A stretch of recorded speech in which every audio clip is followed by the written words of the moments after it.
Hello everyone, मैं हूं आपका आर्यन सर और आप देख रहे हैं अपना पसंदीदा चैनल एनसीईआरटी का मास्टर। आज हम लोग अपनी इस क्लास में कक्षा 10 की गणित अध्याय 2 बहुपद पॉलिनॉमियल्स के प्रश्नावली 2.2 को हल करेंगे। इसके साथ ही हम यहां पर उसके उदाहरणों को भी हल करेंगे। अगर आप लोगों को हमारी क्लास अच्छी लगे तो लाइक करें, सब्सक्राइब करें और बेल आइकन को प्रेस करें। चलिए हम लोग अपनी क्लास स्टार्ट करते हैं। आज की क्लास शुरू करने से पहले आप लोग हमारी क्लास को जल्दी जल्दी अपने फ्रेंडों को शेयर कीजिए। तो जैसा कि आज की क्लास में हम लोग उदाहरणों को हल करेंगे और प्रश्नावली 2.2 को हल करेंगे। प्रश्नावली 2.2 को हल करने से पहले और साथ ही उदाहरणों को हल करने से पहले हम लोग यह जान लेते हैं कि बहुपदों के शून्यांक कैसे निकाले जाते हैं। बहुपदों के शून्यांक निकालना सीखते हैं और उसके साथ ही गुणांक निकालना भी हम लोग सीखेंगे। उसके बाद हम लोग चलेंगे शून्यांकों और गुणांकों में संबंध सीखेंगे। उसके बाद फिर हम लोग अपने उदाहरणों को हल करेंगे और फिर हम लोग अपनी प्रश्नावली 2.2 को हल करेंगे। जैसा कि आज का हमारा टॉपिक है बहुपदों के शून्यांकों और गुणांकों में संबंध। तो पहले तो हम बहुपदों का शून्यांक याद करते हैं। जैसे कि बहुपद का शून्यांक हमने माना, हम हल करने जा रहे हैं। जैसे कि हमने माना कि कोई एक बहुपद है। जैसे कि बहुपद हमारा x square plus 5x plus 6 minus के 6, x square plus 5x plus 6 ये हमारा एक बहुपद है। इसके हम लोग पहले शून्यांक निकालते हैं। क्या शून्यांक निकालते हैं? तो यहाँ पर हम एक सिस्टमेटिकली तरीके से लिखेंगे। माना कि शून्यांकों के लिए पहले तो हम लिखते हैं शून्यांकों के लिए ये लिखने के बाद माना कि यहाँ पर हमें एक बहुपद दिया हुआ है x square plus 5x plus 6। इसके हम पहले शून्यांक निकालते हैं, उसके बाद गुणांक निकालेंगे और गुणांक और शून्यांक में संबंध देखेंगे। तो पहले शून्यांक निकालते हैं। तो शून्यांक निकालने के लिए जो बहुपद दिया है, इसमें जो पहली संख्या है हमारी और जो लास्ट की संख्या है, इनका क्या करते हैं, गुणा कराया जाता है। और जो हमारी बीच की संख्या होती है, इसको जोड़ने या घटाने पर 5 प्राप्त हो, ऐसा कुछ करते हैं। जैसा कि आपने इसको द्विघातीय बहुपद है, यह द्विघाती बहुपद है। इसको हल करना आप लोगों ने 9th क्लास में बहुत अच्छी तरीके से सीख लिया है। तो फिर भी हम लोग यहाँ पर इसे हल करते हैं और समझते हैं कि इसे हल किस प्रकार से किया जाता है। जैसे कि बीच की संख्या हमारी है क्या, 5x। तो इसे क्या करते हैं, जोड़ने या घटाने पर, जो ये संख्या इसे जोड़ने या घटाने पर क्या प्राप्त हो, हमें यहाँ पर 5 प्राप्त हो। जोड़ने या घटाने पर हमें 5 मिले। इस बीच वाली संख्या को हमें ऐसा तोड़ना है कि हमें जोड़ने या घटाने पर 5 मिले। और जो पहली और तीसरी संख्या किनारे की, इसमें गुणा करने पर, यानी कि x के साथ में कौन है, 1 है, 1 गुणित 6 बराबर हमें क्या मिले, 6 मिले। हमें क्या करना है, हमें यहाँ पर बीच वाली संख्या यानी 5x को इस प्रकार से तोड़ना है कि इसको जोड़ने या घटाने पर हमें 5 मिले। और जो हमारी ये x स्क्वायर और 6 है, यानी कि x स्क्वायर के बगल में कौन है, 1, यहाँ पर 1 है, तो 1 और 6 का गुणा कराने पर हमें 6 मिले। तो इससे 5 को किस प्रकार तोड़ सकते हैं हम, 5 को हम लिख सकते हैं 6 माइनस 1 बराबर 5। 6 और 1 में तोड़ सकते हैं, जिसमें हम 6 माइनस 1 को घटाएंगे हमें 5 मिलेगा। और इसी के साथ में अगर हम 6 गुणित 1 करें तो भी हमें 6 मिल रहा है। यानी कि अगर हम लोग 5 को 6 माइनस 1 में तोड़ दें तो हमें लोगों को ये दोनों कंडीशन हमारी प्राप्त हो जाएंगी। जैसे कि 6 माइनस 1 करने पर हमें 5 प्राप्त हो जाएगा यहाँ पर, तो ये हमारी पहली कंडीशन को फॉलो करेगा। इसी के साथ में 6 का 1 में गुणा करने पर हमें 6 मिलेगा, ये हमारी दूसरी कंडीशन को फॉलो करेगा। तो इसलिए इसके क्या हो जाएंगे, इसको हम कैसे लिख सकते हैं, इसे x square plus 6x plus x plus 6, यानी कि हमने 5 को तोड़ दिया किसमें, 6x माइनस के x, इसमें हमने क्या कर दिया, अपने 5 को तोड़ दिया, यानी 5 को तोड़ दिया। अब हम लोग क्या करेंगे, कॉमन लेंगे। कॉमन कैसे लेते हैं, तो कॉमन लेने के लिए हम क्या बनाएंगे, पहले 2 के जोड़े बना लेंगे। इस प्रकार से 2 के जोड़े बना लिए। अब इन दोनों में हम कॉमन ले लेंगे। इनमें एक्स स्क्वायर प्लस 6x में कॉमन क्या है, यहाँ पर हमारा कॉमन है x, और कोष्टक में आ जाएगा हमारा x प्लस 6, ये हमारा कोष्टक में आ जाएगा। और अब हम लोग यहाँ पर कॉमन ले लेंगे 1 माइनस का 1, और कोष्टक में बचेगा x प्लस 6। हम लोगों को यहाँ पर कुछ ऐसा कॉमन लेना है कि जो हमारे यहाँ पर कोष्टक में आया है वही सेम संख्या यहाँ पर भी कोष्टक में आनी चाहिए। ठीक है। अब जो हमारी यहाँ कोष्टक में सेम सी संख्याएं हैं तो इसे हम लिखते हैं एक बार x प्लस 6, और जो हमारी ये संख्याएं लिखी हैं इन्हें हम लोग अलग एक कोष्टक में लिख देते हैं x माइनस 1। इस प्रकार से हमने यहाँ पर ये निकाल लिया। अब इनके शून्यांक निकालने हैं तो हमें लोगों को शून्यांक ज्ञात करने के लिए x प्लस 6 बराबर 0 लगाना पड़ेगा, और साथ में इस साइड x माइनस 1 बराबर 0 ऐसे लगाना पड़ेगा। ये था हमारा रफली काम। यहाँ पर इसे आप लोग बाद में से कट कर सकते हैं, और आप बोर्ड एग्जाम के कॉपी में अगर इस प्रकार सॉल्व करना क्वेश्चनों को उसके बगल में रफ कर सकते हैं, और वहाँ पर आप कट लगा देना रफ काम में, ठीक है। तो हमारे जो x प्लस 6 बराबर यहाँ 0 लिख लिया, और यहाँ x माइनस 1 बराबर 0। तो अब हमारे शून्यांक हम लोगों को ज्ञात हो जाएंगे। कैसे?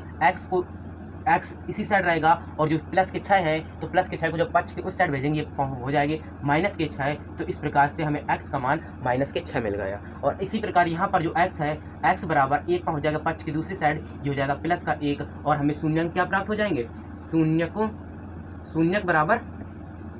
शून्यक बराबर माइनस के 6, 1, हमें ये शून्यक मिल जाएंगे। हमने इस प्रकार से यहाँ पर अपने शून्यक निकाल लिए। शून्यक निकालना हम लोगों ने सीख लिए। अब हम लोग क्या सीखेंगे? अब हम लोग सीखेंगे कि किस प्रकार हम लोग इस बहुपद के गुणांक निकालते हैं। क्या गुणांक निकालते हैं? गुणांक हम इसके कैसे निकाल सकते हैं? तो गुणांक निकालने के लिए हम लोग क्या करेंगे? गुणांक निकालने के लिए हम लोग जो हमें ये बहुपद दिया है इस बहुपद को लिख लेंगे। तो हम लोग इस बहुपद को लिखते हैं x² प्लस 5x प्लस 6। अब इसके में x² का गुणांक क्या है? x² का गुणांक यहाँ पर क्या होगा? x² का गुणांक यहाँ पर क्या होगा? x² का गुणांक 1 होगा। क्या होगा? x² का गुणांक 1 होगा, क्योंकि आप यहाँ देख पा रहे होंगे जो x² है इसके बगल में क्या है? 1 है, तो इसलिए x² का गुणांक 1 होगा। और इसी प्रकार x का गुणांक क्या होगा? x का गुणांक क्या होगा? x का गुणांक बराबर 5 आएंगे। कैसे? यहाँ पर x गुणित 5 लिखा है, तो इसलिए यहाँ पर x का गुणांक 5 आएगा। और इसी प्रकार जो हमारा अचर पद होगा, अचर पद क्या होगा? अचर पद बराबर हमारे क्या आएंगे? 6 आ जाएंगे। अचर पद की संख्या कितनी आएगी? हमारी 6 आ जाएगी अचर पद। तो इस प्रकार से हमने यहाँ पर क्या गुणांक निकालना सीख लिया। अपने गुणांक निकालना हमने यहाँ पर सीख लिए, और साथ में हमने यहाँ पर शून्यांक निकालना भी सीख लिए। अब हम शून्यांकों व गुणांकों के मध्य संबंध सीखते हैं कि इनमें शून्यांकों और गुणांकों में किस प्रकार के संबंध होते हैं। तो द्विघाती बहुपद का व्यापक रूप क्या होता है? आप लोग ये जानते हैं कि द्विघाती बहुपद का व्यापक रूप होता है ax² plus bx plus c। ये हमारा किसका होता है? द्विघाती बहुपद का व्यापक रूप। द्विघात बहुपद का व्यापक रूप। ये क्या होता है? द्विघाती बहुपद का व्यापक रूप होता है, ये आप लोग जानते हैं। तो इसमें x² का गुणांक क्या आएगा? इसमें x² का गुणांक क्या आएगा? इसमें x² का गुणांक क्या आ जाएगा? इसमें x² का गुणांक आएगा हमारा a, ठीक है। और x का गुणांक क्या आएगा? x का गुणांक यहाँ पर हमारा b आ जाएगा। और अचर पद क्या आएगा? अचर पद हमारा यहाँ पर c आ जाएगा। तो इस प्रकार से हम लोगों ने गुणांक और शून्यांक निकालना सीख लिए, ठीक है। अब इसी में कुछ बहुपद के शून्यांक, जैसे हमें ये था हमारा व्यापक रूप द्विघाती बहुपद का, तो बहुपद के शून्यांक यहाँ पर क्या होंगे? यहाँ पर इसमें बहुपद के शून्यांक क्या होंगे? तो यहाँ पर बहुपद के शून्यांक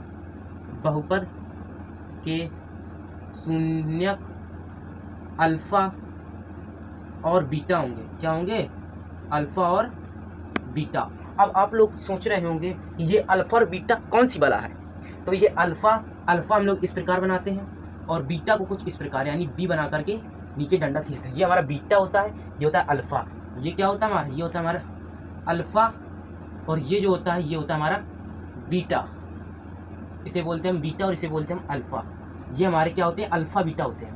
तो जो हमारा ये द्विघाती बहुपद दिया है इसके गुणांक हमारे a, b, c, और जो द्विघाती बहुपद है इसके जो शून्यक होंगे वह अल्फा और बीटा होंगे। क्या होंगे? अल्फा और बीटा, शून्यांकों का योग। अब एक फॉर्मूला है शून्यांकों का योगफल। तो जो हमारा शून्यांकों का योगफल होता है, शून्यकों का योगफल बराबर, शून्यकों का योगफल बराबर क्या होता है? माइनस x का गुणांक बटे x² का गुणांक। ये हमारा क्या है, ये हमारा एक फॉर्मूला है, क्या है, ये हमारा सूत्र है, ये हमारा सूत्र है, फॉर्मूला है। एक्स शून्यांकों का योगफल बराबर माइनस एक्स का गुणांक बटे एक्स स्क्वायर का गुणांक। अब इतना बड़ा फॉर्मूला जो है हमारा सूत्र है, इसको कौन याद करे, तो इसलिए इसे एक शॉर्टकट विधि में बनाया गया है। जो शून्यांकों का योगफल, तो हमारे शून्यांक क्या है, हमारे शून्यांक है अल्फा इंटू बीटा, तो यहाँ पर हम शून्यांक अल्फा प्लस बीटा लिख सकते हैं, इनके स्थान पर शून्यांकों के योगफल के बराबर करके माइनस एक्स का गुणांक। तो एक्स का गुणांक क्या है, माइनस पर माइनस लगा देंगे यहीं पर, एक्स का गुणांक क्या है, एक्स का गुणांक हमारा बी, तो यहाँ पर हमारा आ जाएगा बी एक्स का गुणांक बटे एक्स स्क्वायर का गुणांक क्या है, यहाँ पर एक्स स्क्वायर का गुणांक ए है। तो हमारा ये एक सरल सा फॉर्मूला बन गया, जिसको हम लोग याद कर सकते हैं, अल्फा प्लस बीटा बराबर माइनस बी अपॉन ए। ये हमारा एक फॉर्मूला बन गया, यानी शून्यांकों का योगफल बराबर माइनस एक्स का गुणांक बटे एक्स स्क्वायर के गुणांक। इतना बड़ा फॉर्मूला याद करने की जगह आप लोग ये फॉर्मूला याद कर सकते हैं, यानी कि अल्फा प्लस बीटा बराबर माइनस बी अपॉन ए। इसी प्रकार हमारा दूसरा फॉर्मूला होता है, यह फॉर्मूला होता है शून्यकों का गुणनफल बराबर, शून्यकों का गुणनफल बराबर माइनस एक्स, शून्यकों का गुणनफल बराबर अचर पद बटे एक्स स्क्वायर का गुणांक। क्या होता है, शून्यकों का गुणनफल बराबर अचर पद बटे एक्स स्क्वायर का गुणांक। ये हमारा एक फॉर्मूला होता है, इसको भी हम शॉर्टकट में लिख सकते हैं, छोटी विधि से याद कर सकते हैं। इतना बड़ा फॉर्मूला कौन याद रखेगा, तो इसलिए यहाँ पर शून्यांकों का गुणनफल, तो शून्यक हमारे क्या है, यहाँ पर अल्फा इंटू बीटा, यहाँ पर हमारा अल्फा और बीटा का अल्फा इंटू बीटा हो जाएगा, क्योंकि यहाँ पर शून्यांकों का गुणनफल कह रहे थे, अल्फा इंटू बीटा कर देंगे, अल्फा इंटू बीटा बराबर अचर पद क्या है हमारा, अचर पद यहाँ पर हमारा सी है, ये अचर पद ये हमारा सी है, तो सी लिख लिया बटे एक्स स्क्वायर का गुणांक क्या, एक्स स्क्वायर का गुणांक ये हमारा ए है, तो ए लिख लिया। तो इस प्रकार से हमारे ये क्या फॉर्मूले बन गए। तो इस प्रकार से हमने यहाँ पर शून्यांकों का योगफल बराबर माइनस एक्स का गुणांक बटे एक्स स्क्वायर का गुणांक, इस बड़े से फॉर्मूले को याद न रख करके आप यहाँ पर ये याद कर सकते हैं कि अल्फा प्लस बीटा बराबर माइनस बी अपॉन ए।